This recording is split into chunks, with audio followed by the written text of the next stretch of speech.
करूं? जी। हाँ जी, करिए, मंगलाचरण से स्टार्ट करते हैं। हाँ, करती हूँ। ओम अज्ञानतिमिरान्धस्य ज्ञानञ्जनशलाकया चक्षुर्मिलितं येन तस्मै श्रीगुरुवे नमः। श्रीचैतन्यमनोभीष्टं स्थापितं येन भूतले स्वयं रूपः कदा हाँ, मयद्ददाति स्वपदान्तिकम्। वन्देऽहं श्रीगुरो श्रीयुतपदकमलं श्रीगुरून् वैष्णवांश्च श्रीरूपं साग्रजातं सहगण रघुनाथविन्तं तं सजीवं साद्वैतं सावधूतं परिजनसहितं कृष्णचैतन्यदेवं श्रीराधाकृष्णपादान् सहगण ललिता श्रीविशाखा चिन्ताश्च हे कृष्ण। कृष्ण करुणा सिंधु दीनबंधु जगतपते गोपेश गोपिका कांत राधा कांत नमस्ते ते तप्त कांचन गौरांगी राधे वृंदावनेश्वरी वृषभानुसुते देवी प्रणमामि हरिप्रिये वाञ्छाकल्पतरुभ्यश्च कृपा सिन्धुभ्य एव च पतितानां पावनेभ्यो वैष्णवेभ्यो नमो नमः। श्री कृष्ण चैतन्य प्रभु नित्यानंद श्री अद्वैत गदाधर श्रीवासादि गौर भक्तवृंद Hare Krishna Krishna Krishna Hare Hare Hare Ram Ram Ram Hare Hare. Hare Krishna. Hare thank you so Krishna much माता की। जी। तो अभी हम लोग 2.48 तक कर चुके हैं। आज हम 2.49 श्लोक करने वाले हैं। और ये भगवान की असीम कृपा है कि हम भगवत गीता पढ़ रहे हैं।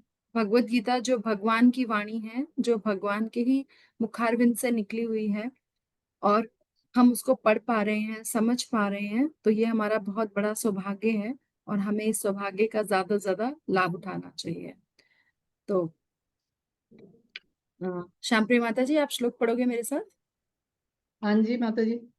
ठीक है, तो हम पढ़ते हैं।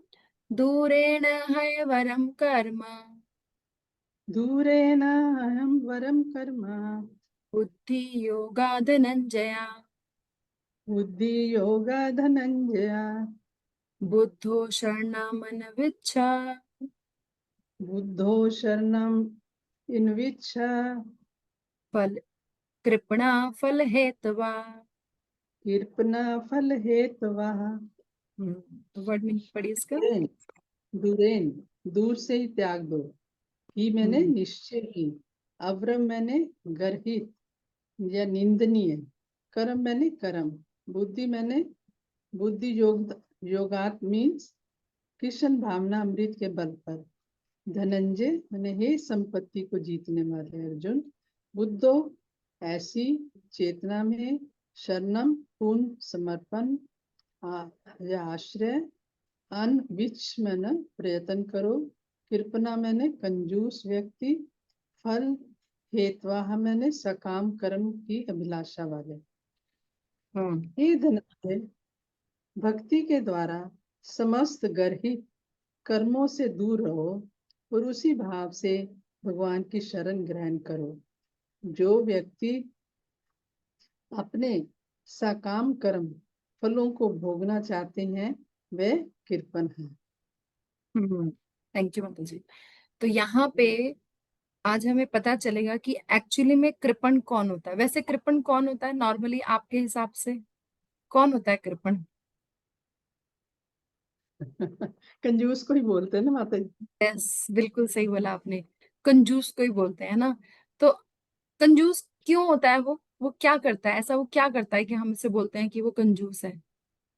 माता जी उसके पास सब कुछ होते हुए भी वो आ, मतलब संचय में लगा रहता है, अपने अपने पास ही रखना चाहता है, वो हाँ, बटोरता है पर मतलब देता नहीं बटोरता है, किसी यूज नहीं करता, ना खुद पे ना दूसरों पे, है ना। को। तो जो पैसे को यूज करने का सुख है, उससे वो वंचित रह जाता है है ना। पैसे को खर्च करने का भी एक हैप्पीनेस मिलती है ना, जब हम शॉपिंग करने जाते हैं, हम खर्चा करते हैं, हमें हैप्पीनेस मिलती है। तो जो कंजूस है वो उससे वंचित रह जाता है, राइट। तो आज हम देखेंगे कि भक्ति के हिसाब से, भगवान के हिसाब से कौन कंजूस है। भगवान बोल रहे हैं ना कि वो कंजूस है, अब कृपण है। तो आज हम भक्ति के हिसाब से समझेंगे कि कौन कृपण है। तो वो बता रहे हैं, भगवान अर्जुन को बोलते हैं कि हे धनंजय, जो भक्ति, पहली बार इसके श्लोक के 2 पार्ट है। पहला पार्ट तो भगवान बोल रहे हैं कि भक्ति के द्वारा समस्त ग्रहित कर्मों से दूर रहो। अब ये बहुत नेचुरल है। कैसे? अगर हम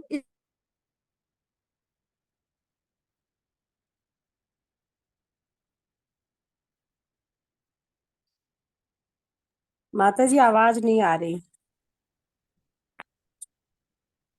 हरे कृष्णा माता जी। माता जी वॉइस नहीं आ रही है।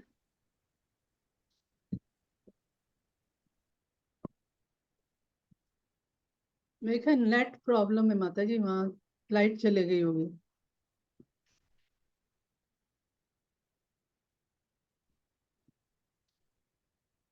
हरे कृष्णा, मेरी आवाज आ रही है? अब आ रही माता जी, अभी यस तक नहीं आ माता रही जी थी। अब आ रही है। बीच में गायब हो गई थी। हाँ। हाँ, ओके। तो मुझे भी लगा कि मेरी जो वीडियो है वो फ्रीज हो गई है, इसलिए आज मैंने ना 2 डिवाइसेस से ज्वाइन कर रखा है, क्योंकि लैपटॉप में कुछ कुछ प्रॉब्लम आ जाती है तो हैंग हो जाता है, इसलिए मैं सिर्फ पहले ही 2 डिवाइस ऑन करके रखूं। यस। तो भगवान ये बोलते हैं यहाँ पे, आप कहाँ तक मेरी बात सुन पाए? माता यही है कि भक्ति में यही से शुरू ही किया था आपने। हाँ। भगवान तो ये बोल रहे भगवान हैं जो कि हाँ तो भगवान जो बोल रहे हैं वहां पे, बोल रहे हैं कि हे धनंजय, भक्ति के द्वारा समस्त ग्रहित कर्मों से दूर रहो। तो इसका मतलब क्या है कि भगवान जो है यहाँ पे इस श्लोक के 2 पार्ट्स बता रहे हैं। पहला पार्ट तो ये बोल रहे हैं भगवान कि जब हम भक्ति के पथ पे चलते हैं तो हम जो दूसरे सारे कर्म है उनसे दूर रहते हैं। इसका मतलब क्या है, अगर हम इस समय जूम में ये सेशन अटेंड कर रहे हैं तो इसका मतलब जाहिर सी बात है, हम कोई भी फालतू की वीडियो नहीं देख रहे हैं, है ना। अगर हम भोग लगा के खा रहे हैं तो इसका मतलब क्या है, हम कोई भी गंद आइटम नहीं खा रहे हैं। तो क्या हुआ कि जब हम भक्ति का प्रोसेस अडॉप्ट करते हैं तो नेचुरली भक्ति के प्रोसेस से हम नेचुरली जो है वो ग्रहित कर्मों से, जो बैड जॉब्स हैं, उनसे दूर हो जाते हैं। तो पहला पार्ट तो इसका ये है। फिर उसी की कंटिन्यूशन भगवान बोलते हैं कि और उसी भाव से भगवान की शरण भी ग्रहण करो, है ना। जो भगवान की शरण हमें लेनी है, हमें इसी भाव से लेनी है कि हम भक्ति वाले कार्य करेंगे, हम फालतू के कार्य नहीं करेंगे।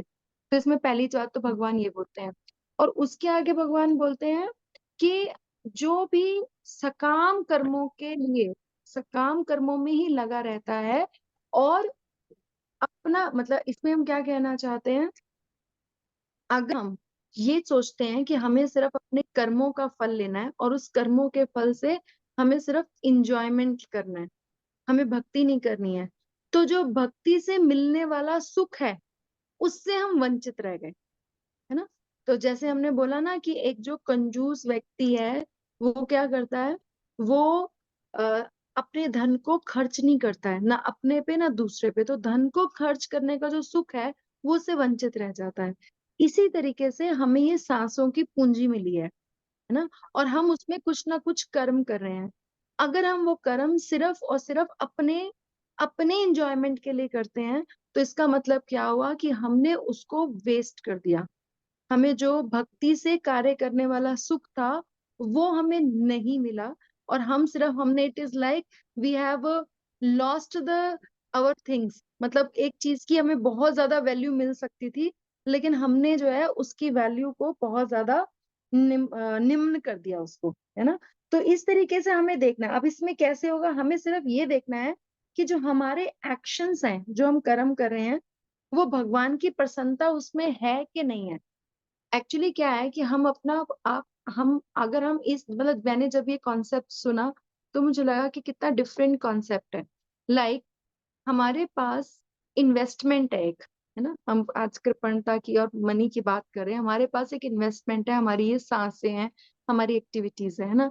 हमें ये देखना है हम पूरा टाइम सिर्फ कहीं ना कहीं अपना टाइम, अपनी सांसें इन्वेस्ट कर रहे हैं, है ना। जो भी हम कर रहे हैं, हमें 2 ही कंपनीज हैं जिनमें हम इन्वेस्ट कर सकते हैं, एक माया है और एक कृष्ण है। तो हमें ये देखना है कि हम किस कंपनी में इन्वेस्ट कर रहे हैं। जैसे एक बनिया होता है ना, जो पूरा टाइम ये हिसाब रखता है कि उसको इस रुपए को खर्च करके फायदा हुआ या नुकसान हुआ। इसी तरीके से हमें भी सोचना है कि हमें जो है, ये जो हमने सांस ली उसको हमने कहाँ इन्वेस्ट किया, उससे हमें फायदा हुआ या नुकसान हुआ। और फायदा क्या है, जितना हम भगवान की तरफ जाते हैं वो फायदा है, क्योंकि वो एटर्नल रहता है ना। और जितना हम भगवान से अवे जाते हैं वो हमारा नुकसान हो गया, क्योंकि वो हमारा मनी वेस्ट हो गया। हम कुछ भी खरीदते हैं, हम घर भी बनाते हैं, हम कुछ भी करते हैं, हम कहते हैं ना ऐसी चीज लो पक्की हो, लंबे लंबे समय तक चले, है ना। हम हमेशा यही कहते हैं कि ऐसी चीज लो जो लंबे समय तक चले। तो हम अपनी जो सबसे इम्पोर्टेंट पूंजी है, जो ये हमारी एक्टिविटीज, जो हमारी सांसें, उनको हम कहाँ इन्वेस्ट कर रहे हैं, इस बात पे हमें हमेशा ध्यान देना चाहिए। तो यहाँ पे इस पर्टिकुलर श्लोक में भगवान यही बताएंगे कि कंजूसी नहीं करनी है। कंजूसी करने का मतलब है, कंजूस क्या होता है, जहाँ यूज करना चाहिए पैसा वहां भी नहीं यूज करता है। Recording in progress, just 1 second.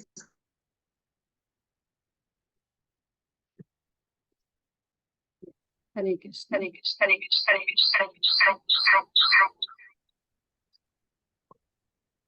मैं स्क्रीन शेयर कर देती हूँ। ओके, तो हम जहाँ पे थे वहीं से दोबारा स्टार्ट करते हैं।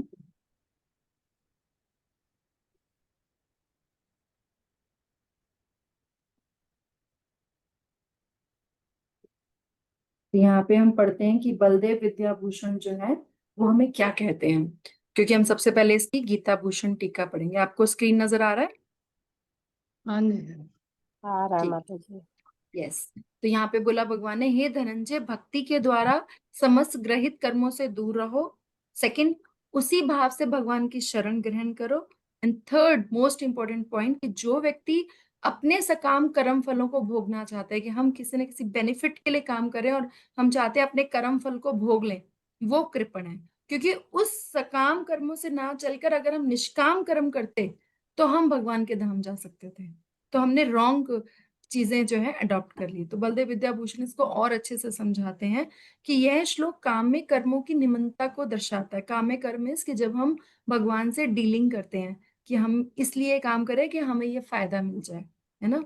और फिर क्या होता है, जैसे हम पुण्य कर्म करते हैं। अब पुण्य कर्म है कि अगर हम किसी को ये सोच के खाना खिला रहे हैं कि हमें अगले जन्म में मिलेगा, तो फिर उसके लिए अगले जन्म लेना पड़ेगा, राइट। तो ये काम्य कर्म क्या, पाप और पुण्य दोनों ही रॉन्ग है। रॉन्ग क्यों है, क्योंकि दोनों के केस में हमें वापस आना पड़ता है। और जब भी हम वापस आते हैं तो जन्म मरण, जो जो cycle of birth and death है, हम उससे एग्जिट नहीं कर पाते हैं।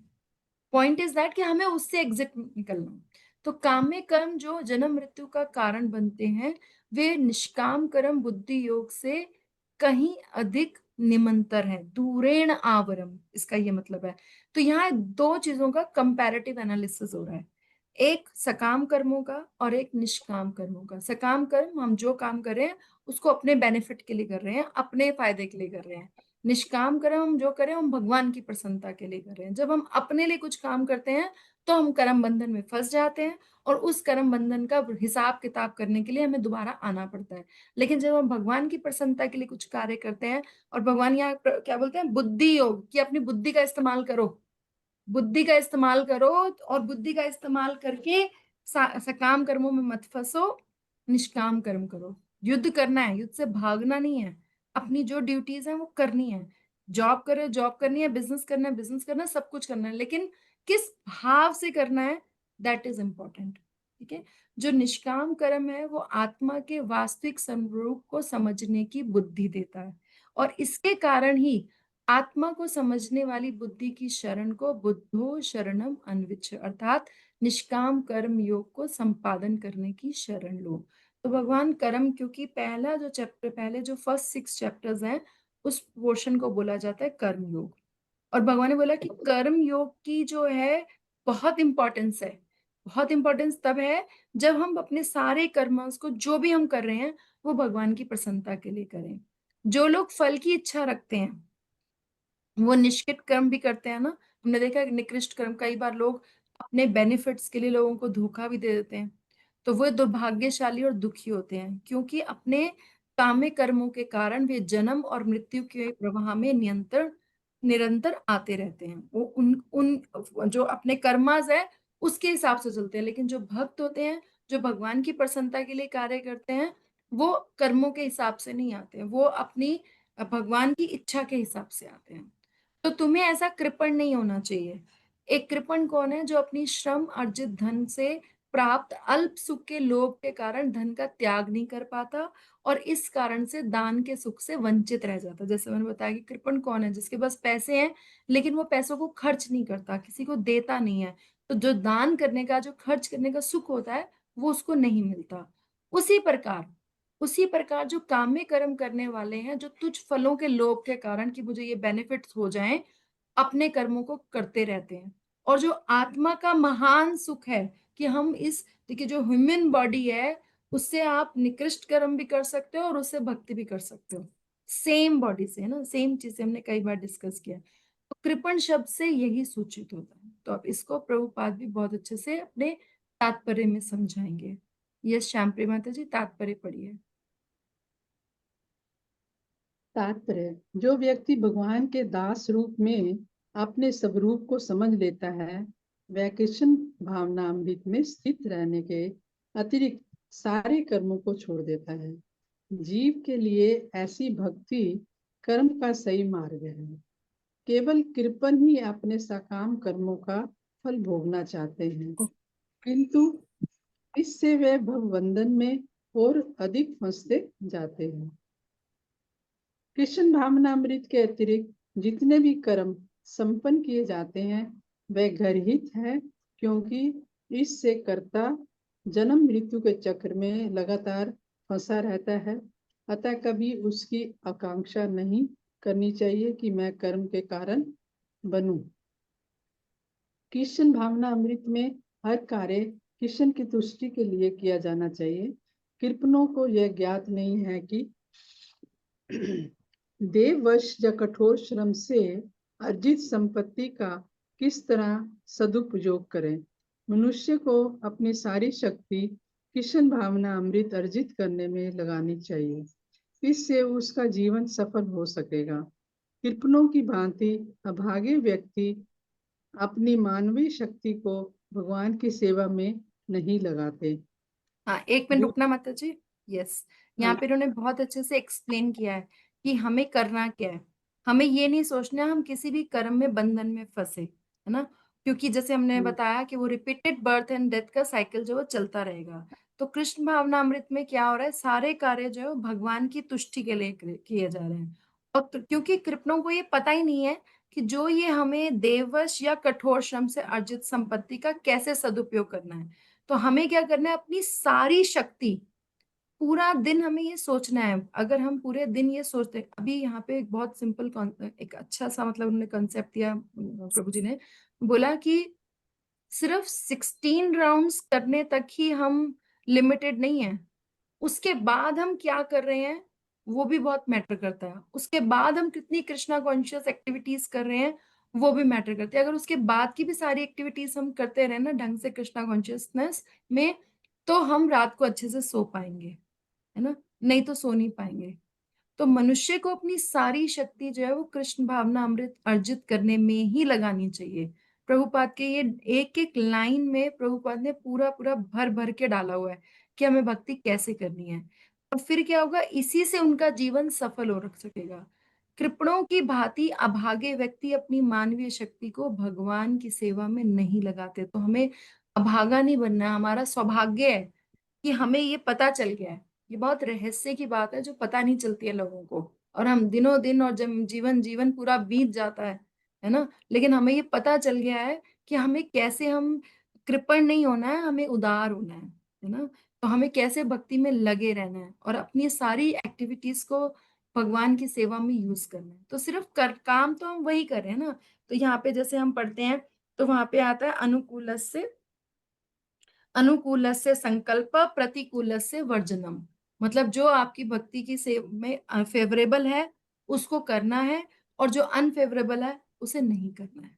ये सिंपल फंडा है ना। तो जो अनुकूल है उसको करें उसको। और इस तरीके से हमें 3 बातें समझनी है कि मैं शरीर नहीं हूं, मैं आत्मा हूं, और शरीर के किसी भी भोग से सुखी नहीं हो सकता हूं। तो इसीलिए हमें क्या करना है, भगवान ने यहाँ पे बुद्धि वर्ड यूज किया है। इसीलिए प्रभुपाद ने भक्ति योग और बुद्धि योग को बहुत सिनोनिम के तरीके से यूज किया है, क्योंकि भक्ति जो है वो बिना बुद्धि के नहीं हो सकती है ना। भक्ति करने के लिए भी बुद्धि लगानी पड़ेगी कि कैसे हम अपने इंटेलिजेंस को यूज करें, और उस इंटेलिजेंस को यूज करके अपनी सारी एक्टिविटीज को चैनलाइज कर दें। एक्टिविटीज वही है, खाना हमने वही खाना है, सिर्फ भोग लगा के खाना है ना। तो इस तरीके से जो है हम अपनी एक्टिविटीज को बेटर बना सकते हैं और अपनी मानवीय शक्ति को भगवान की सेवा में लगा सकते हैं ना। यस माता जी, आगे पढ़िए प्लीज।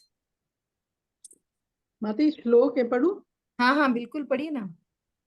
बुद्धि युक्तो जहाति ही उभे सुकृत दुष्कृते ये कौन सा श्लोक अभी? अच्छा, इसमें आगे ये वाला नहीं लिखा हो कि सारार्थ वर्षि कृपण, जो लोग निष्काम कर्म योग का तात्पर्य, ये है इसमें आपकी भगवत गीता? मैंने देखा नहीं एक्चुअली। नहीं माता जी, यहाँ पर लास्ट में ये कृपणों की भांति है भागे व्यक्ति अपनी मानवीय हम्म। शक्ति अच्छा, ये तो भगवान की प्रभु जी सेवा एक्स्ट्रा में डाला नहीं हुआ है। लगाते। इसके आगे ठीक है, है, हाँ मैं इसके आगे मैं पढ़ती हूँ। आगे तो बढ़ो इसमें। हाँ, इसमें से ही पढ़ना है आपको। कहाँ पर? नीचे वाला है ना? हाँ, जो लोग निष्काम कर्म योग का तात्पर्य। हाँ जी। हम्म। जो लोग निष्काम कर्म योग का तात्पर्य नहीं समझ पाते तथा कर्म फल में आसक्त रहने के कारण कभी सुखी और कभी दुखी होते हैं, वे कृपण हैं।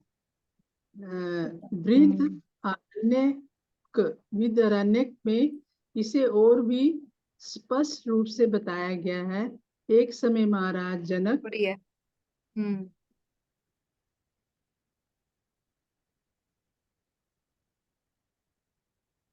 राज दरबार में तत्ववेता महर्षियों और ब्रह्म ऋषियों का समागम हुआ था।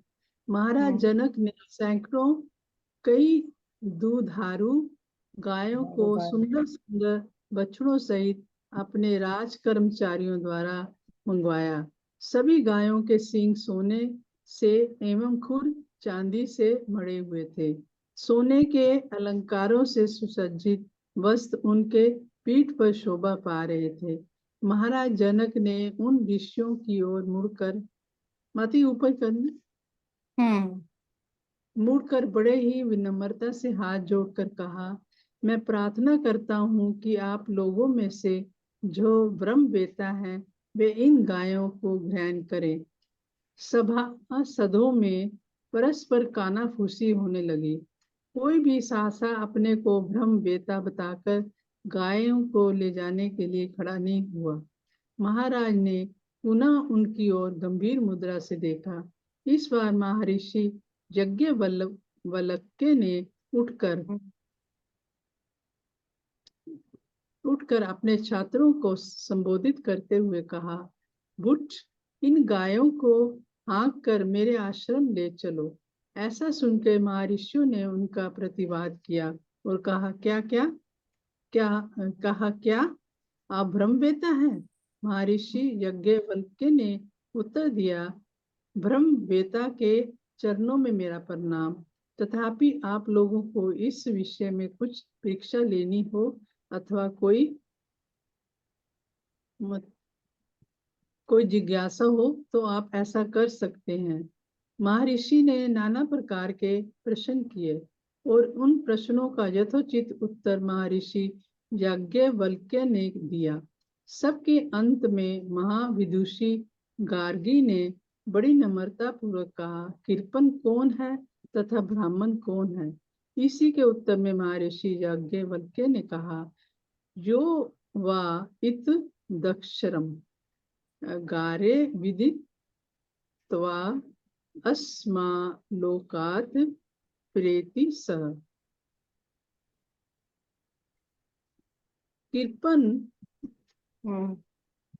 कृपन अर्थात हे गार्गी, अच्युत वस्तु स्वरूप भगवान को जाने बिना ही जो इस लोक से चले जाते हैं वह कृपण है। हाँ, श्रीमद् एक मिनट माता भागवत। जी रुकिए, एक मिनट एक मिनट एक मिनट।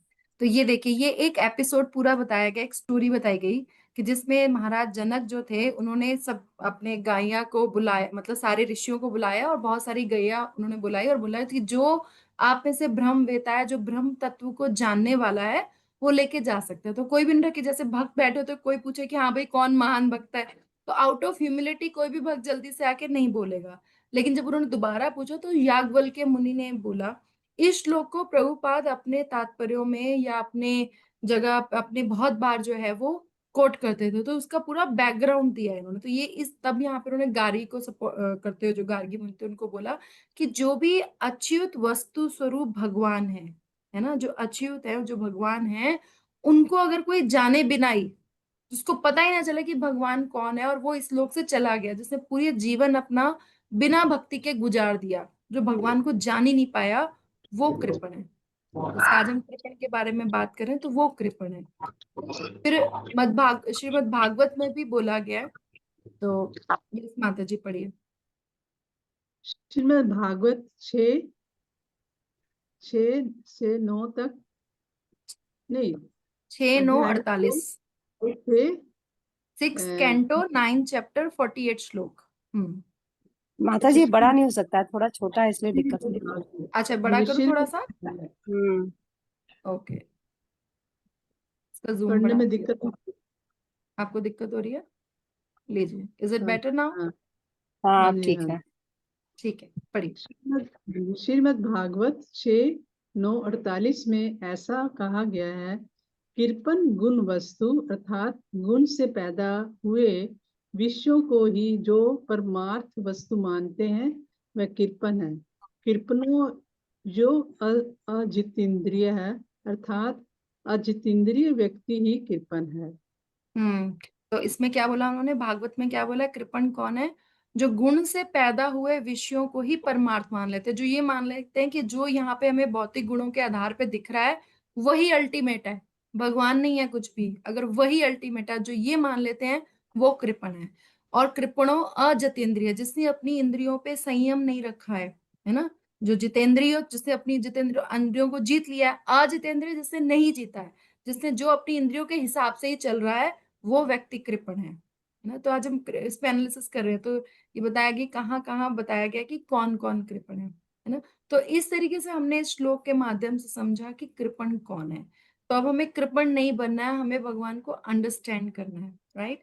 तो अब इसके आगे का श्लोक जो है वो बताता है इसको हम किस तरीके से कर सकते हैं। तो आई शेयर द नेक्स्ट श्लोक विद यू। माता ये जो पढ़ा है मैंने, तो ये हाँ, इसमें क्यों नहीं है, भगवत गीता में क्यों नहीं है? ये माता जी एक्चुअली मैं जहां से नोट्स लेके आपको बताती हूँ ना, वो एक्स्ट्रा भी डालते हैं। अच्छा अच्छा। हाँ, तो ये उन्होंने ना अपने उसमें एक्स्ट्रा डाला हुआ था कि जो इस, क्योंकि इस श्लोक को कई बार प्रभुपाद कोट करते हैं, तो वो कहाँ से वो श्लोक आया वो बताने के लिए उन्होंने उसमें एक्स्ट्रा डाला हुआ था, तो वो मैंने आपके साथ शेयर किया। तो ये उनकी पीडीएफ्स रहती हैं। इम्पोर्टेंट पॉइंट्स है ये सारे। हाँ, राइट। तभी इसमें मुझे लगा कि ये शेयर करना चाहिए, राइट। तो यस, सुधा माता जी आप रीड करोगे श्लोक मेरे साथ? जी माता जी। एक बार मैं रीड करती हूँ, फिर एक बार आप रीड कर लीजिएगा, ठीक है। हाँ हाँ ठीक। बुद्धि युक्तो जहाते ही, पढ़िए। बुद्धि युक्तो जहाती है, उभे सुकृत दुष्कृते, उभे सुकृते दुष्कृते, तस्माद् तस्माद् योगाय युजस्व, तस्मादोगाय युजस्व, योगः कर्मसु कौशलम्। योगः कर्मसु कौशलम्। पिछले श्लोक में भगवान ने बताया कि क्या नहीं करना है ना। इस श्लोक में भगवान बताएंगे कि क्या करना है, कि जी। कौशल क्या है, कर्म कौशल क्या है, बुद्धि योग क्या है। यस, वर्ड मीनिंग्स पढ़िए माता जी। बुद्धि युक्त भक्ति में लगा रहने वाला जहाती मुक्त हो सकता है इस जीवन में। उभे दोनों, सुकृत दुष्कृते मतलब अच्छे तथा बुरे फल, तस्मात अतः, योगाय भक्ति के लिए, युजस्व इस तरह लग जाओ, योग कृष्ण भावनामृत, कर्मसु समस्त कार्यों में, कौशलम कुशलता कला।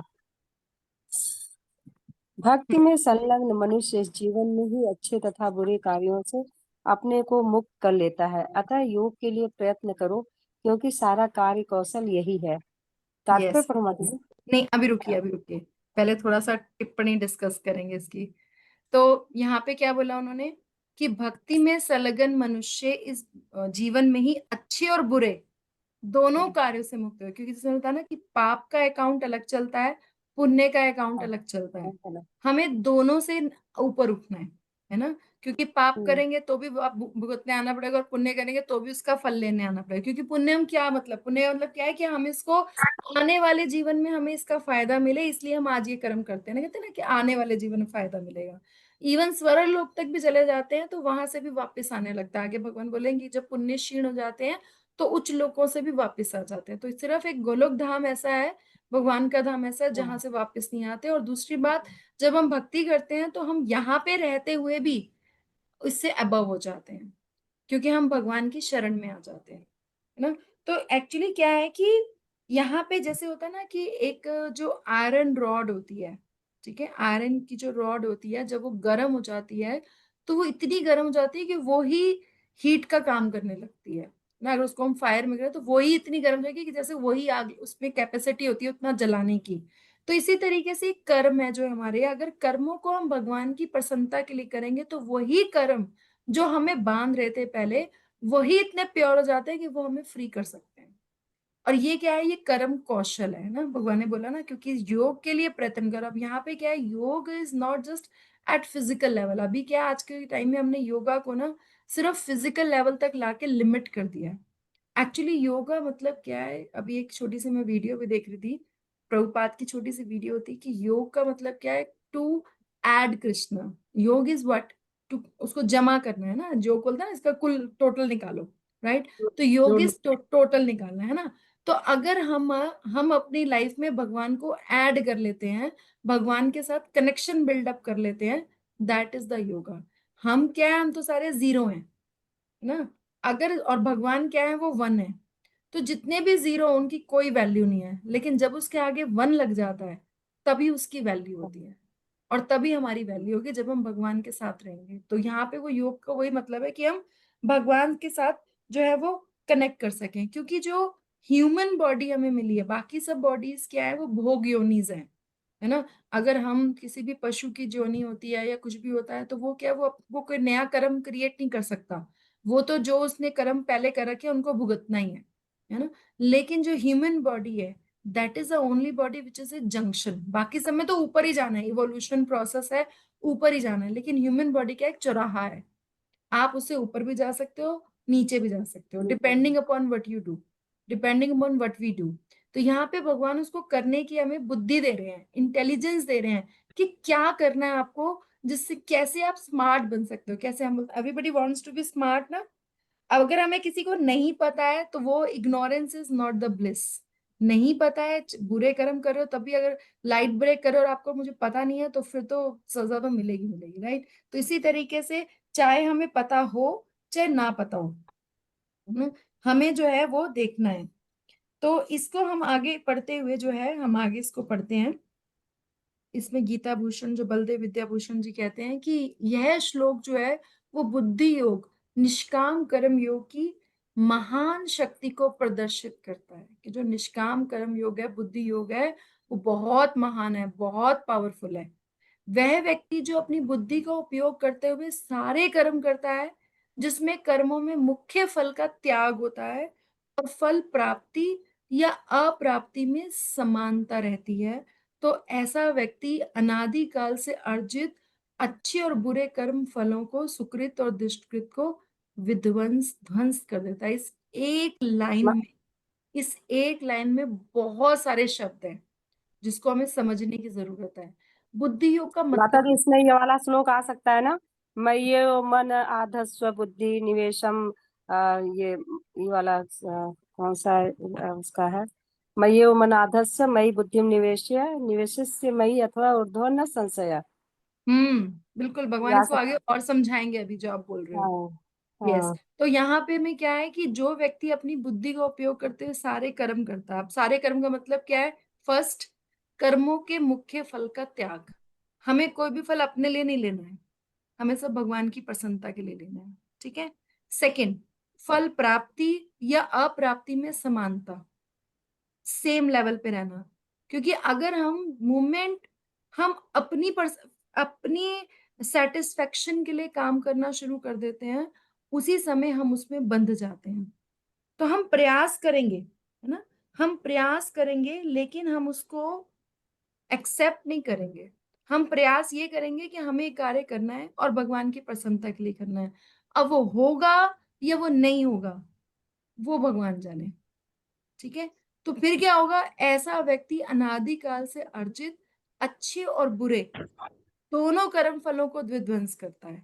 अभी हम कई बार बोलते हैं ना कि हमें बुरे कर्मों से तो बचना है, हम यहाँ पे बोल रहे हैं अच्छे कर्म फलों से भी बचना है। क्यों?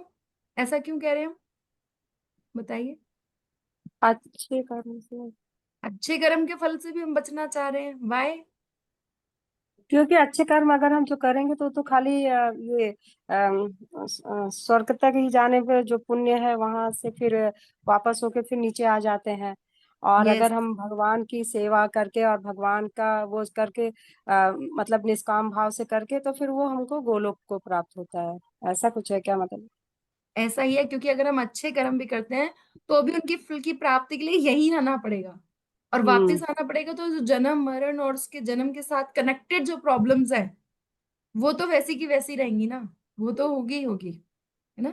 तो इसीलिए हमें क्या करना है? दोनों से हमें ऊपर उठना है ना। ऊपर तो उठना है। दोनों से ऊपर उठना है, और फिर क्या होगा? आत्मज्ञान की जो ये प्राप्ति में ये जो फल है, वो बाधक है, वो हट जाते हैं, उनका ध्वंस हो जाता है। इसीलिए इस बुद्धि योग के लिए ही प्रयास करो, युजस्व, है ना। तो हमें इसके लिए प्रयास करना है।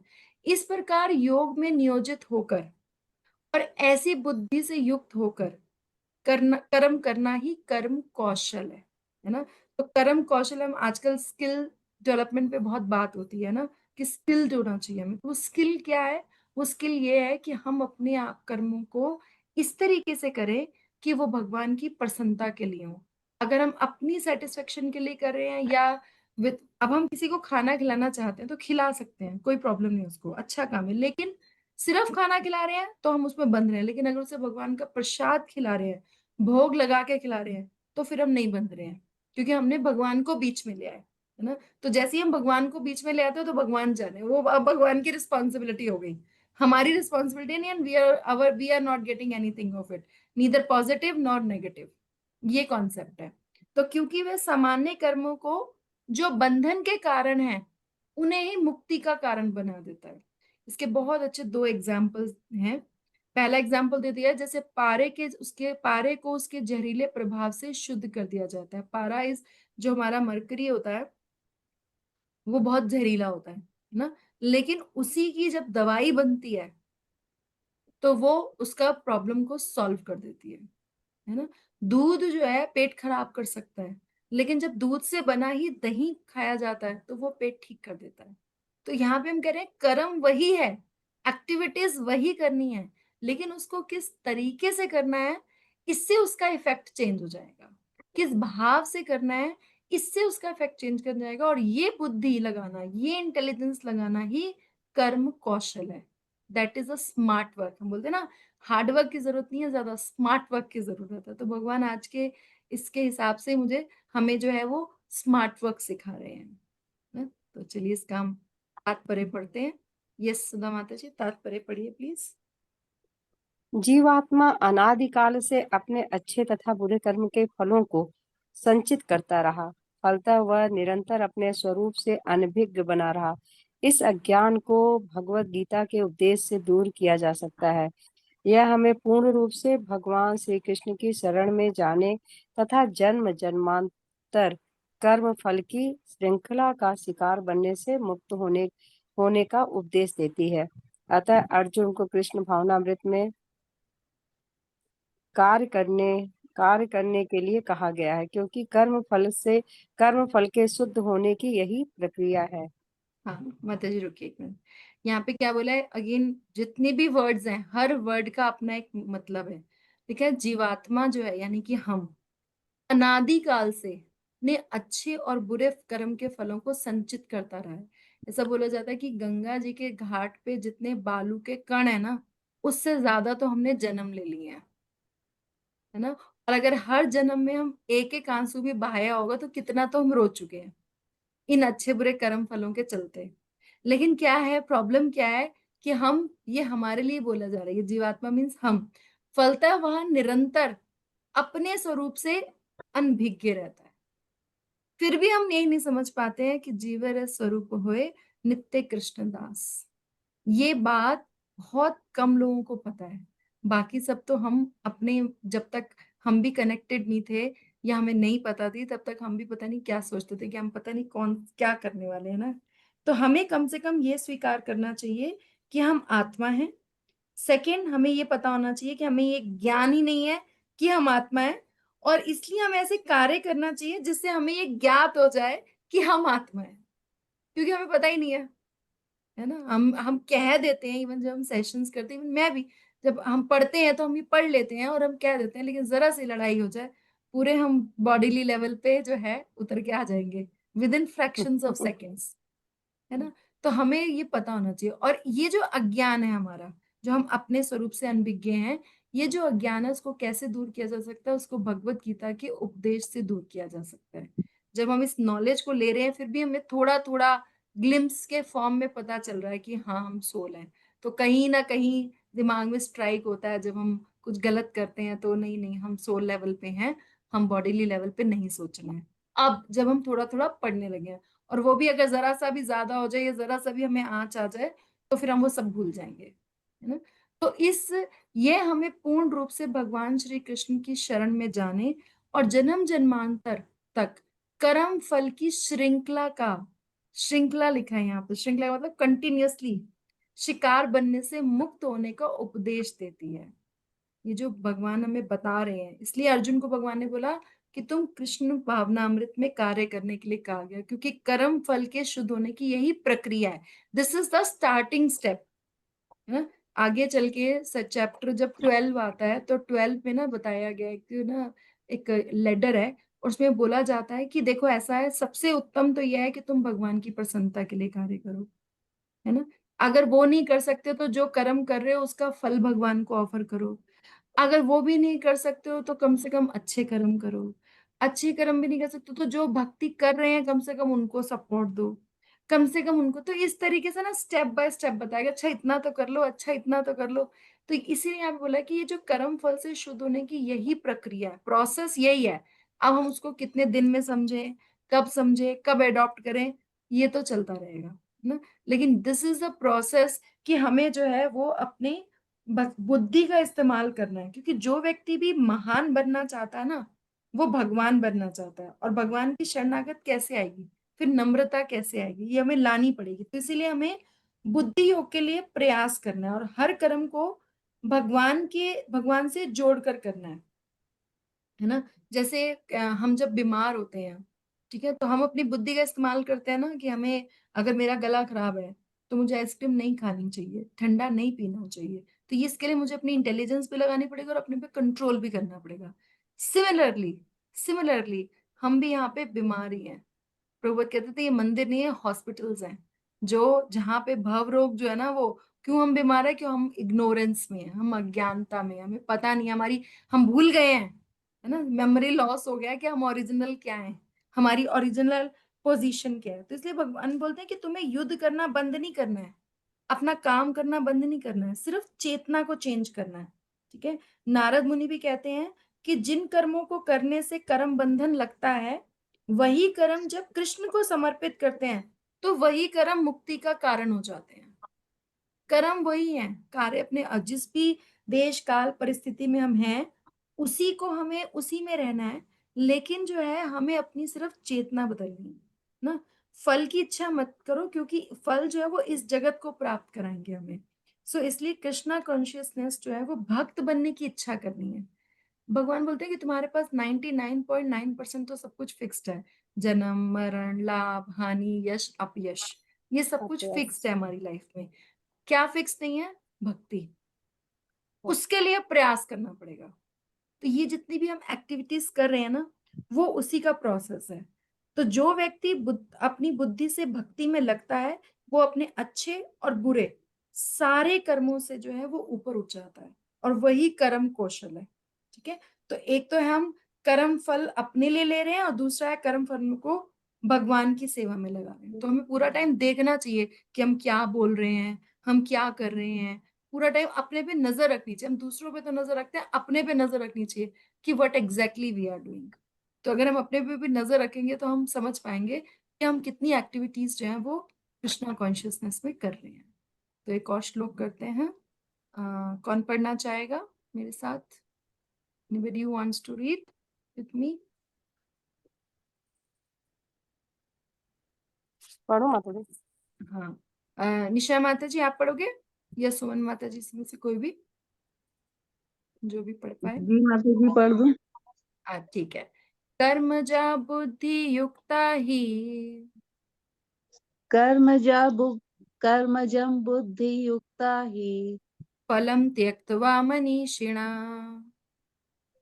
फलं त्यक्त्वा मनीषिणः जन्म बंध विनिर्मुक्ता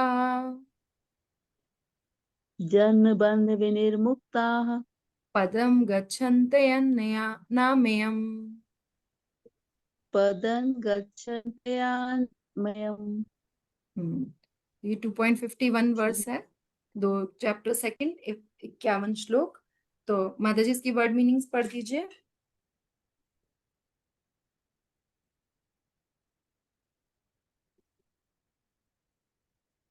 आप पढ़ पाओ? कर्मजम सकाम कर्मों के कारण बुद्धि युक्ता भक्ति में लगे ही निश्चय ही फलम फल त्यक्त्वा त्याग कर मनीषिण बड़े बड़े ऋषि मुनि या भक्तगण जन्म तथा मृत्यु के बंधन से निर्मुक्ता मुक्त पदम पद पर गच्छन्ति पहुंचते हैं अनामयम बिना कष्ट के। हम्म। मतलब ये तो इसका अनुवाद पढ़िए। जी इस तरह इस तरह भगवत भक्ति में लगे रहकर बड़े बड़े ऋषि मुनि अथवा भक्तगण अपने आप को इस भौतिक संसार में कर्म के फलों से मुक्त कर लेते हैं। इस प्रकार वे जन्म मृत्यु के चक्र से छूट जाते हैं और भगवान के पास जाकर उस अवस्था को प्राप्त करते हैं जो समस्त दुखों से परे है। तो भगवान यहाँ पे रिजल्ट बता रहे हैं कि पहले भगवान ने सिर्फ कर्म योग में क्या इफेक्ट आएगा वो बताया, फिर बताया कि अच्छे बुरे दोनों से ऊपर उठना, और फिर बताया कि अगर तुम ऊपर उठोगे, क्योंकि वी आर वेरी सेल्फिश, हम कहेंगे अगर हमें करेंगे तो फिर होगा क्या, हमें मिलेगा क्या, है ना। तो ये तो हम सबको जानना है कि अगर हम ऐसा करेंगे तो हमें मिलेगा क्या। तो फिर भगवान बोलते हैं कि अगर तुम ऐसे भगवत भक्ति में रहोगे तो क्या हुआ है, भगवान टेस्टिमोनी दे रहे हैं ना, एग्जाम्पल्स दे रहे हैं। तो जो बड़े बड़े ऋषि मुनि और जो भक्त हैं, उन्होंने अपने आप को क्या किया, इस भौतिक संसार में कर्म के फल से मुक्त कर दिया है। और जब वो कर्मों के फलों से मुक्त हो गए तो फिर क्या है, वो जन्म मृत्यु के चक्र से भी छूट गए। और फिर वो जन्म मृत्यु के चक्र से जब छूट जाते हैं तो फिर क्या होता है, वो भगवान के पास जाकर उस अवस्था को प्राप्त करते हैं जो समस्त दुखों से परे है। राइट, तो इसमें अब बलदेव विद्याभूषण जी कहते हैं, तो इस प्रकार बुद्धिमान होते हुए, कि जो हम बुद्धि योग की बात कर रहे थे देर से, कर्म फल को त्यागते हुए, कर्म करते हुए, कर्म फल को त्यागा है, कर्म को नहीं त्यागा है ना। कई लोग ऐसे मिसकंसेप्शन देते हैं कि नहीं नहीं भगवत गीता नहीं रखनी चाहिए, सब साधु बन जाएंगे, ये घर में लड़ाई हो जाएगी। नो, भगवान बता रहे हैं कि इस प्रकार आप बुद्धि युक्त बनोगे और कर्म फल को त्याग कर कर्म करते हुए वो क्या करते हैं, आत्मा का साक्षात्कार करते हैं। वो रियलाइज करते हैं कि वो कौन है ना, और जो उन कर्मों में ही निहित होता है, मनीषिणम। तो इस प्रकार जन्म बंधन से मुक्त होकर ये लोग उस पद को प्राप्त करते हैं जो दुखों से मुक्त है। भगवान आगे बोलेंगे ना कि जो भगवान वैकुंठ की जो प्राप्ति है, या भगवान के गोलोक धाम की जो प्राप्ति है, वहां पे ना जन्म है ना मरण है, और वहां आप हमेशा भगवान के साथ हो, है ना, और भगवान की कोई ना कोई सेवा में लगे हुए हो।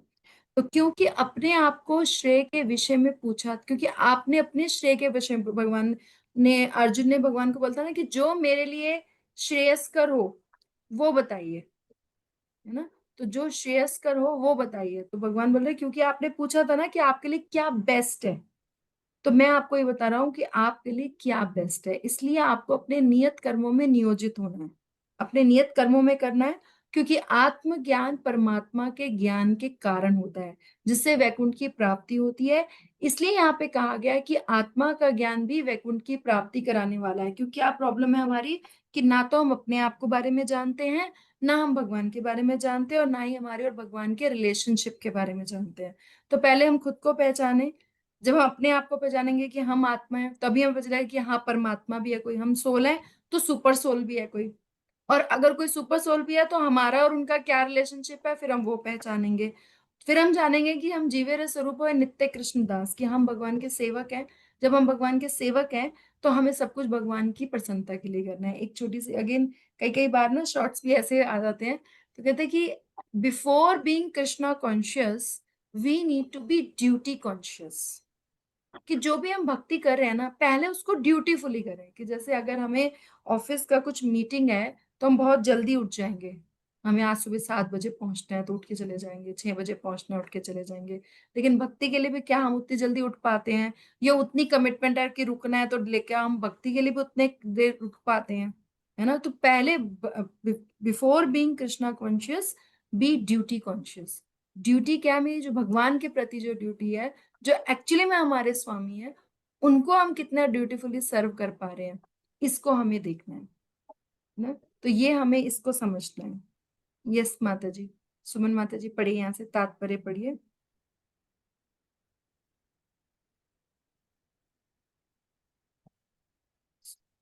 माता जी, यहाँ से जिसने उन भगवान के नहीं नहीं, परपोर्ट तात्पर्य, भगवत गीता अगर आपके पास होगी, नहीं तो आप यहीं से पढ़ लीजिए। है तो, लेकिन मैंने खोला तो। मुक्त जीवों का संबंध उस स्थान से होता है जहाँ भौतिक कष्ट नहीं होते। हम्म भागवत में कहा गया है, 10 समाश्रिता 10 से 14 58, 10th कैंटो 14 चैप्टर के 58 श्लोक, और बहुत सुंदर श्लोक है, और इसका रेफरेंस भी बहुत बार दिया जाता है, और आजकल के टाइम में ये श्लोक बहुत ज्यादा एप्लीकेबल भी होगा। अभी हम पढ़ेंगे। यस माता जी पढ़िए। समाश्रिता से पद पल्लव प्लवम महत पदम पुण्य यशो मुरारे भवाम बुद्धिर्वत्स पदम परम पदम पदम पदम यद्विपदाम न तेषाम। हम्म जिसने उन जिसने उन भगवान के चरण कमल रूपी नाव को ग्रहण कर लिया है, जो दृश्य जगत के आश्रय हैं और मुकुंद नाम से विख्यात हैं, अर्थात मुक्ति के दाता हैं, उसके लिए यह भव सागर गोखुर में समाये जल के समान है। उसका लक्ष्य परम पदम है, अर्थात वह स्थान जहाँ भौतिक कष्ट नहीं है, या कि वैकुंठ है वह स्थान नहीं जहाँ पद पद पर संकट हो।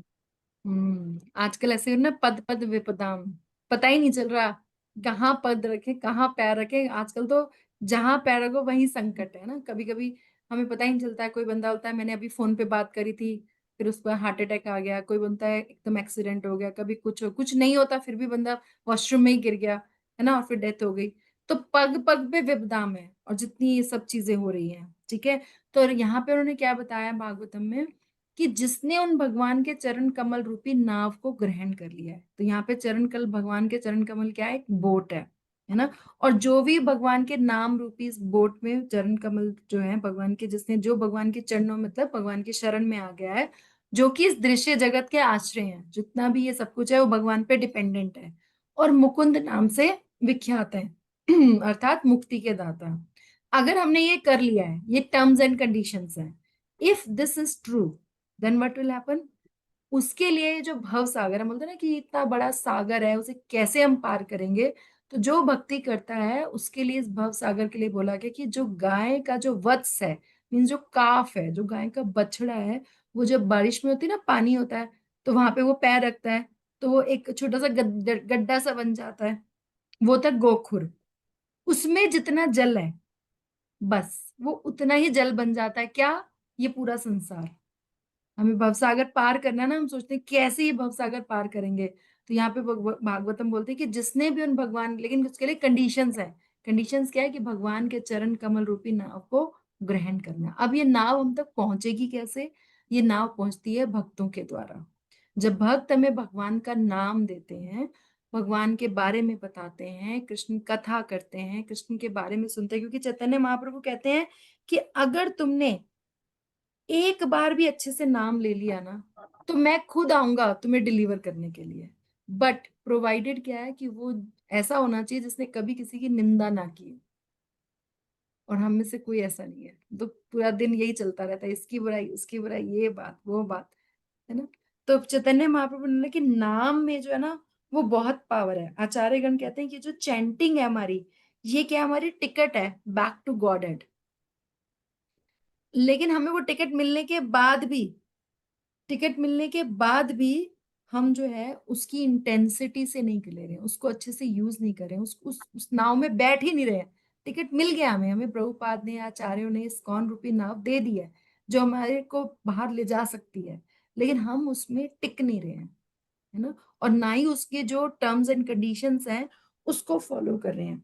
तो जो शिला प्रभुपाद है उन्होंने यही बोला कि जो 16 चैंटिंग के राउंड है ये आपको पार कराएगा, शुद्धता और विश्वास से किया जाए तो एक नाम ही पार करा सकता है। जब हम एक बार बोलते हैं ना, हरे कृष्णा कृष्ण कृष्ण हरे हरे, हरे राम राम राम हरे हरे, अगर हम इसको पूर्ण शुद्धता से लें, पूर्ण शिद्दत से लें, पूर्ण विश्वास से लें, तो हमें ये पार करा सकता है। ये चैतन्य महाप्रभु का वचन है। लेकिन हमारा एक ही शत्रु है। आप जानते हैं हमारा सबसे बड़ा शत्रु कौन है? Can anybody guess? हमें अपना एनिमी तो पता होना चाहिए ना। कोई माता जी, गेस कर मन। सकता है? मन। मन। मन। Perfect answer, yes. हमारा जो सबसे बड़ा शत्रु है वो हमारा मन है, जो हमारे पास नहीं रहता है, जो हमारी बात ही नहीं सुनता है ना। जो हमारी बात, क्योंकि एकमात्र हमारे पास जो ये मिल गया ना हमें, हम क्या करते हैं, हम कार्य तो सारे सुख की प्राप्ति के लिए करते हैं, लेकिन क्या हमें सारे कार्यों से सुख मिलता है? नहीं मिलता, हमें तो दुख ज्यादा मिलते हैं, है ना। तो इसीलिए हमें इस चीज को स्वीकार करना है। जैसे युधिष्ठिर महाराज ने भी अगर राज्य स्वीकार किया था तो भगवान की प्रसन्नता के लिए किया, और जैसे उन्हें पता चला कि भगवान चले गए, तुरंत उन्होंने सब कुछ छोड़ दिया कि मुझे तो भगवान की सेवा में ही रहना है, और वो वापस चले गए। तो भक्ति जो है वो हमारी कर्म योग से स्टार्ट हो रही है, लेकिन अल्टीमेटली जाना जो है वो हमें भक्ति योग तक है ना। तो अगर हम इसको नहीं फॉलो करेंगे तो फिर हम यहीं फंसे रहेंगे। यस माता जी, आगे बढ़िए। जी माता। अज्ञानवश मनुष्य यह नहीं समझ पाता कि यह भौतिक जगत ऐसा दुखमय स्थान है जहाँ पद पद पर संकट है। केवल अज्ञानवश अल्प ज्ञानी पुरुष यह सोचकर कि कर्मों से वे सुखी रह सकेंगे, सकाम कर्म करते हुए स्थिति को सहन करते हैं। उन्हें यह ज्ञात नहीं कि इस संसार में कहीं भी कोई शरीर दुखों से रहित नहीं है। संसार में सर्वत्र जीवन के दुख, जन्म, मृत्यु, जरा तथा व्याधि विद्यमान है। किंतु जो अपने वास्तविक स्वरूप को समझ लेता है और इस प्रकार भगवान की स्थिति को समझ लेता है, वही भगवान की प्रेमा भक्ति में लगता है। फल स्वरूप वह वैकुंठ लोक जाने का अधिकारी बन जाता है, जहाँ न तो भौतिक कष्ट में जीवन है, न ही काल का प्रभाव तथा मृत्यु है। अपने स्वरूप को जानने का अर्थ है भगवान की अलौकिक स्थिति को भी जान लेना। हाँ जी, एक मिनट। तो यहाँ पे इन्होंने क्या बताया?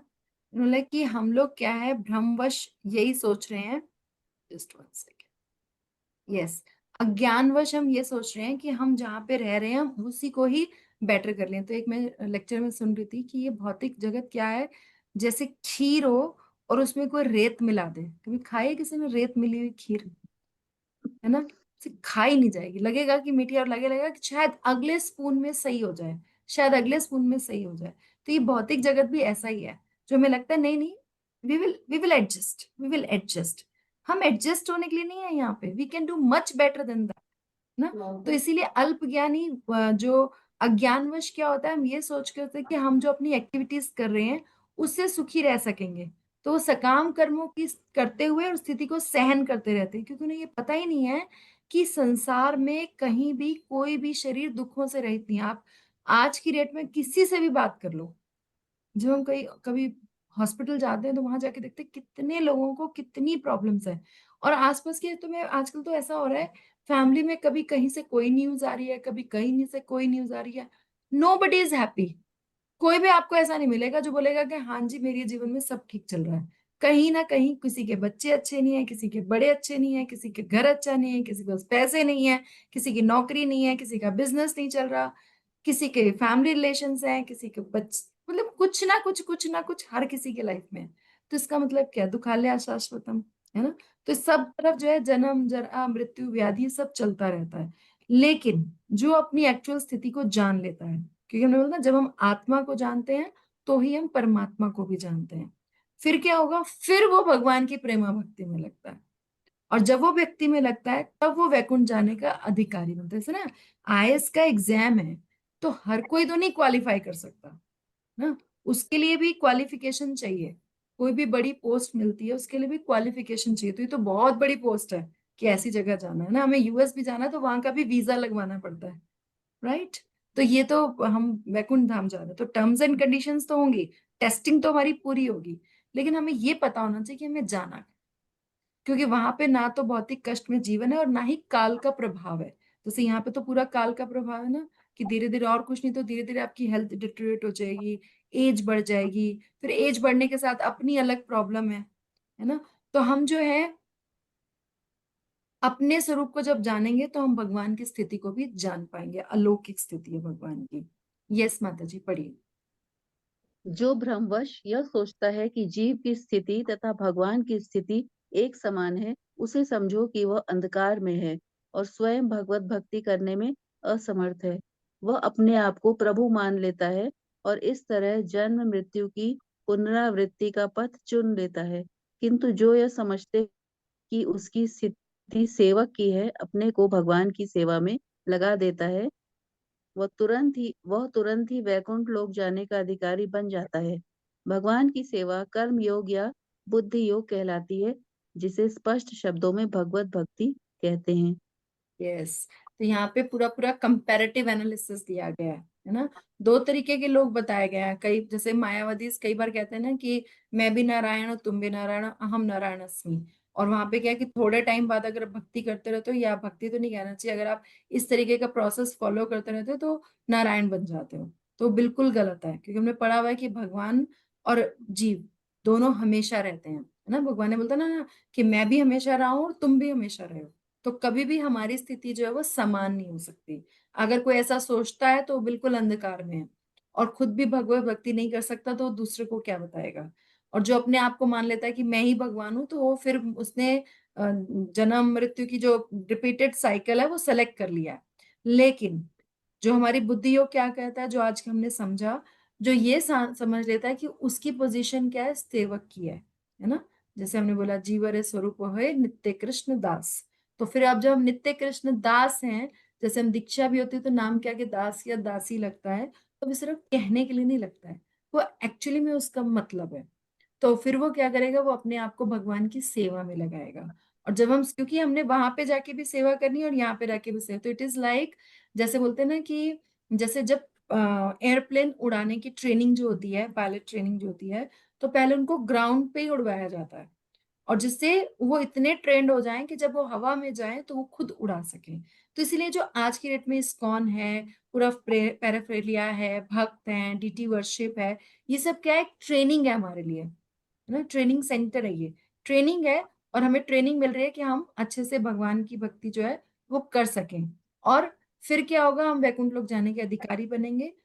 भगवान की सेवा कर्म योग या बुद्धि योग कहलाती है, और जिसे स्पष्ट शब्दों में भगवत भक्ति कहलाती है। जब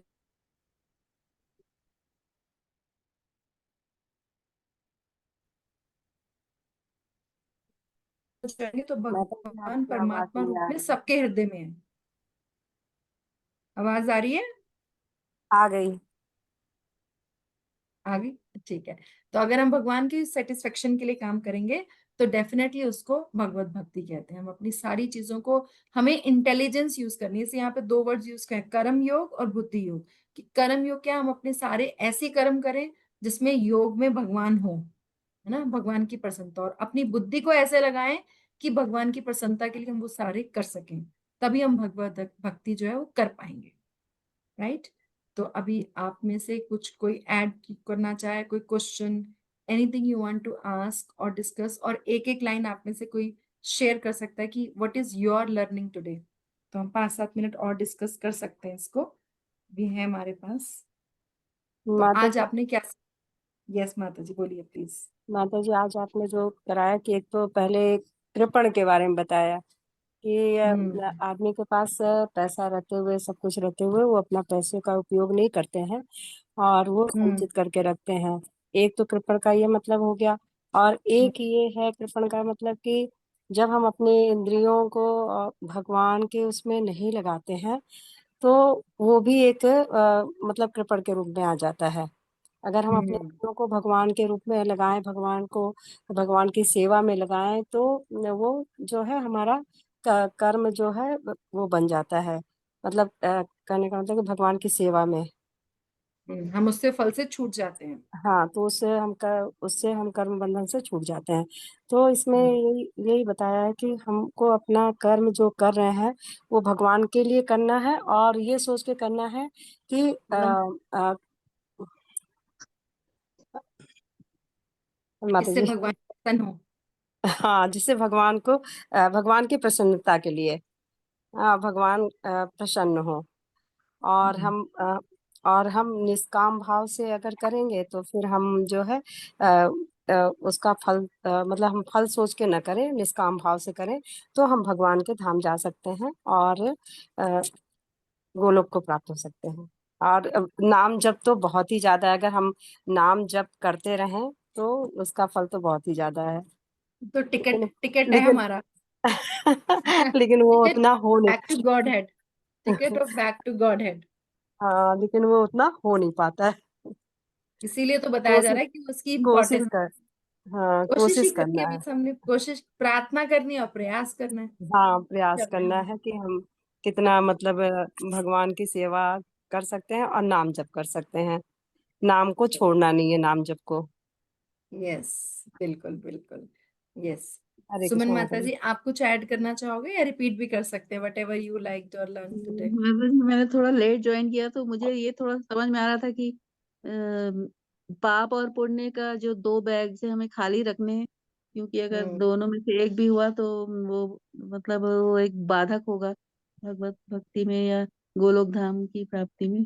गोलोक धाम तो बहुत दूर है हम लोग की प्राप्ति से, लेकिन ऐसे कह रहे हैं कि दोनों खाली होने चाहिए, पाप और पुण्य के बैग, यस तभी हम नलीफाई कर पाएंगे अपने उनको, बुरे कर्मों को।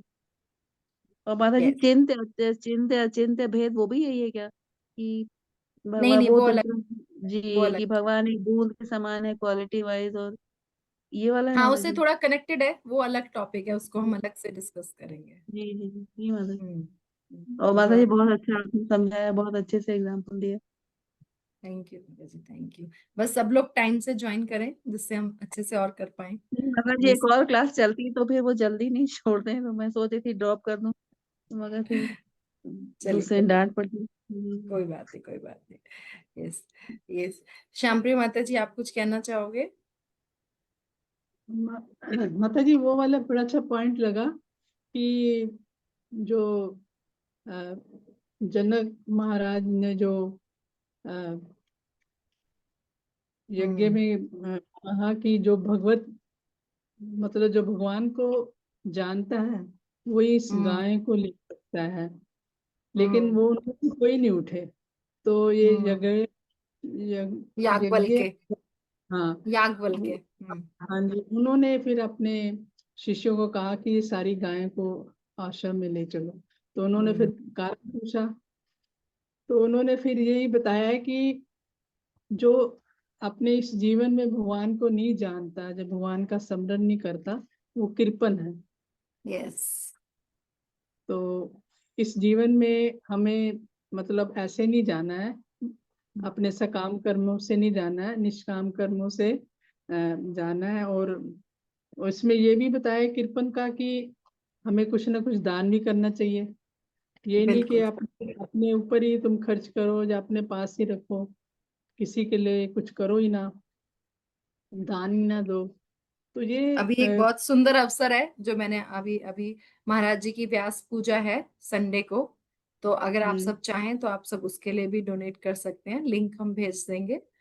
तो महाराज की व्यास पूजा है और it is like is birthday, तो अच्छे से हमें सेलिब्रेट करना चाहिए, तो वो हम वहां पे भी कर सकते हैं। माता जी उस दिन मंडे को मिले थे मेरे को वेदांत चैतन्य प्रभु। तो जो ग्रेटर नोएडा वेस्ट में भी बना रहे हैं ना टेम्पल। प्रसाद विलेज और टेम्पल, है ना। जी। तो मैंने उनसे बात की थी प्रभु जी से कि मैं कुछ देना चाहती हूँ मंदिर के लिए। तो उन्होंने कल आए थे मेरे पास वो लेने, मैंने चेक चलिए, दिया उन्हें। बहुत माती अच्छा। वो तो दान करना ही चाहिए ना, मंदिर हाँ के जी, नाम से तो करना चाहिए। बिल्कुल करना चाहिए। बहुत सुंदर, बहुत अच्छा किया आपने माता जी। माता वेरी जी नाइस, रथ यात्रा बहुत अच्छी थी, मैं गई थी वहाँ एक्सप्रेसवे पे। वेरी नाइस, बिल्कुल जाना चाहिए, बहुत बढ़िया। और पानी बारिश गिरा, में जा रही इतना थी। बढ़िया लगा, इतना आनंद आया माता जी पानी में, बहुत ही बढ़िया। अच्छा, सही है, बढ़िया बढ़िया। अच्छा है। बारिश वो तो हुई थी वहां पर माता जी, बारिश में तो रथ यात्रा हुई नहीं है वहां पर। नहीं नहीं, वहाँ एक्सप्रेसवे पे जो रथ यात्रा हुई, शुरू में नहीं हुई, रास्ते में बहुत बारिश हुई। वो तो भगवान भी हुई प्रसन्न हो रहे होंगे ना। हाँ, परसों ही तो था, हाँ जी, 27 29 को था, 29, हाँ, यस। 27 को वहाँ और 28 29 बिफोर 29 को था बिफोर माता वी जी। क्लोज, आप में से कोई और कुछ आज के सेशन के लिए कोई कुछ कहना चाहता है? चलिए, तो हम इस सेशन को माता जी एक माला कितने मिनट में होता है ये आप बताइए। 7 to 8 मिनट्स में। मेरा तो बहुत जल्दी हो जाता है, बहुत जल्दी जल्दी आप एक बार करना। सुनिए पूरा ना उसको, एक बार सुनिए पूरा। अगर आपको लग रहा है ना कि बहुत जल्दी हो रहा है, तो कई बार क्या होता है, हम ना गलती से बीट आगे बढ़िया। स्किप स्किप कर रहे होते हैं, या हाँ डबल बीट चला रहे होते हैं बीट में। जैसे हाँ, एक बार हरे कृष्णा कृष्णा कृष्णा हरे हरे पे भी हम कई बार ना कर देते हैं। मेरे आगे से भी बढ़ बहुत जाता है। मिस्टेक होती है ये बहुत बार। हाँ तो मुझे भी, मैं हाँ इस पे बहुत काम करती हूँ कि एक एक सुन सुन के। एक्चुअली माला हाँ, का यही है कि जब भी हम बोलें, तो माला के उसको बारे सुनो। में जो है उस माला को बोलें तो सुने। जब हम हम्म सुनेंगे ना तो फिर सही रहेगा। तो हम्म, आप उसको थोड़ा देखिए, 7 मिनट तो हाँ लग जाते हैं, मतलब बहुत हाँ। फास्ट करोगे तब भी 6 मिनट तो लगने ही चाहिए।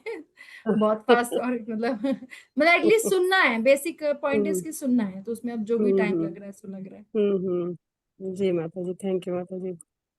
हरे कृष्णा। वाञ्छाकल्पतरुभ्यश्च कृपा सिन्धुभ्यश्च पतितनां पावनेभ्यो वैष्णवेभ्यो नमो नमः। Thank you so much for sharing. Hare Hare Krishna.